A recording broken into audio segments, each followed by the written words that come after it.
لگی کہ مجھ سے گناہ ہو گیا ہے اور میرے پیٹ میں ناجائز بچہ ہے۔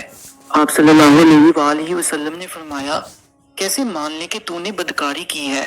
پر اس خاتون میں احساس گناہ بڑا تھا، تو آپ صلی اللہ علیہ وآلہ وسلم نے فرمایا کہ جاؤ اور بچہ پیدا ہونے کے بعد پھر آنا۔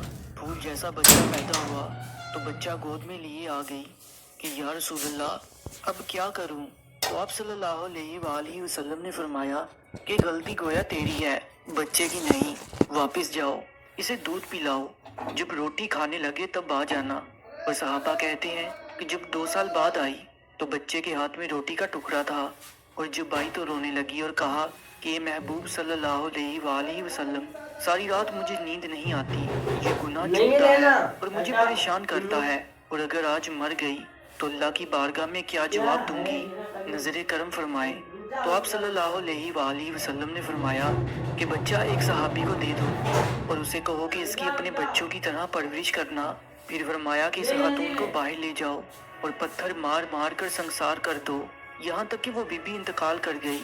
آپ صلی اللہ علیہ وآلہ وسلم نے 2 صحابیات کی ڈیوٹی لگائی اور فرمایا کہ اسے اٹھاؤ، غسل بھی دو، کفن بھی پہناؤ، اور جب یہ کام ہو گیا تو حکم ہوا کہ صفیں سیدھی کرو، میں خود اس کا جنازہ پڑھاؤں گا۔ تو صحابہ کرام نے کہا کہ اے نبی صلی اللہ علیہ وآلہ وسلم، اس کا جنازہ؟ معاذ اللہ۔ تو میرے پیارے آقا صلی اللہ علیہ وآلہ وسلم نے اس خاتون کو معاشرے سے کاٹا نہیں، بلکہ آپ صلی اللہ علیہ وآلہ وسلم نے فرمایا کہ تو نے اس کا گناہ دیکھا ہے مگر اس کا احساس نہیں دیکھا، اس کی توبہ کا انداز نہیں دیکھا، اس کی طرف نہیں دیکھی، بارگاہ خدا میں سرخرو ہونے کا جذبہ نہیں دیکھا۔ آپ صلی اللہ علیہ وآلہ وسلم نے فرمایا کہ اس نے اتنی اعلیٰ توبہ کی ہے کہ اگر ساری امت میں بانٹ دو تو اللہ سب کی بخشش فرما دے۔